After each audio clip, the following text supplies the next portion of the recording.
रात के 2:45 बज रहे थे।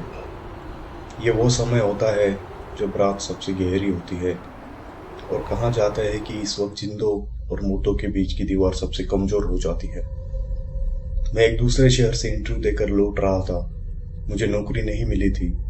मेरे दिमाग में रिजेक्शन का तनाव था और बैंक खाते में पैसे भी कम थे।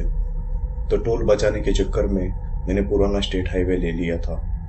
एक ऐसी गलती जो मैं दोबारा जिंदगी में कभी नहीं करूंगा। रास्ता बहुत संकरा था। सड़क के दोनों ओर गन्ने के घने खेत थे जो अंधेरे में काली दीवारों जैसे लग रहे थे।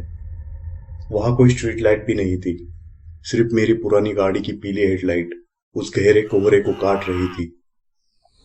वह घटना मैंने उसे एक मील के पत्थर के पास देखा। वह हवा में उड़ नहीं रही थी, वह बस वहां खड़ी थी।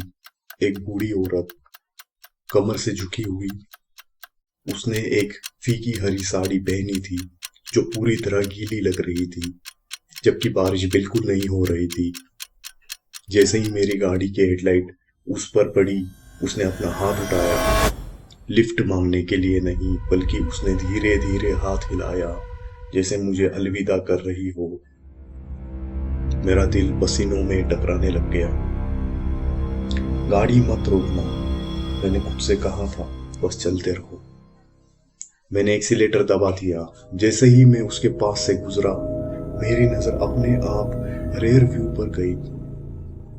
शीशा खाली था, सड़क पर पीछे कोई नहीं था। मैंने राहत की सांस ली। शायद वहम था। मैं बड़बड़ाया, तुम थके हुए हो इसलिए दिमाग खेल खेल रहा है।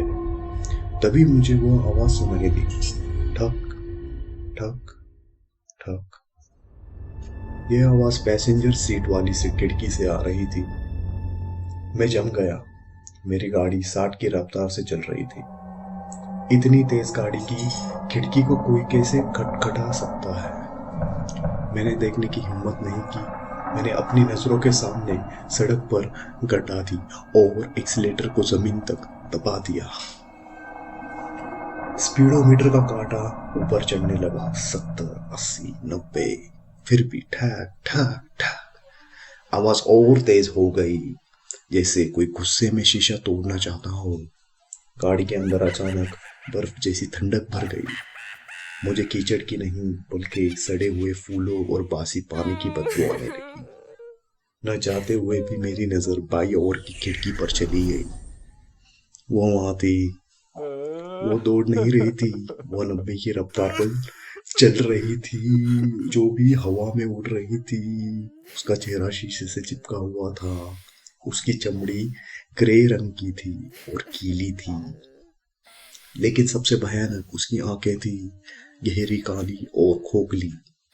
वो मुस्कुरा रही थी और वो मुस्कान जो उसके चेहरे पर थी वो कहीं ज्यादा चौड़ी थी।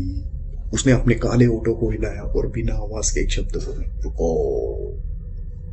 बचाव में चीख पड़ा। डर के मारे मेरे गले से आवाज नहीं निकल रही थी। मैंने कांपते हुए ऑटो से हनुमान चालीसा पढ़ना शुरू किया और गाड़ी को पागलों की तरह भगाया। गाड़ी लहराई, लगा कि अब मैं खेत में पलट जाऊंगा, लेकिन मैंने स्टीयरिंग नहीं छोड़ा। मैंने दोबारा बाई तरफ नहीं देखा। करीब 5 किलोमीटर बाद मुझे ढाबे की लाइट दिखी। मैंने गाड़ी वहां रोकी और लगभग गिरते पड़ते बाहर निकला। मैं पसीने से तरबतर था और कांप रहा था। हिम्मत करके मैंने अपनी गाड़ी की पैसेंजर साइड की तरफ गया और वहां कोई औरत नहीं थी, लेकिन धूल मेरे शीशे पर पंजों के निशान थे 3 जगह। बाद में मुझे नौकरी मिल गई, मेरी जिंदगी स्थिर हो गई, लेकिन आज भी मैं रात में कभी अकेले ड्राइव नहीं करता।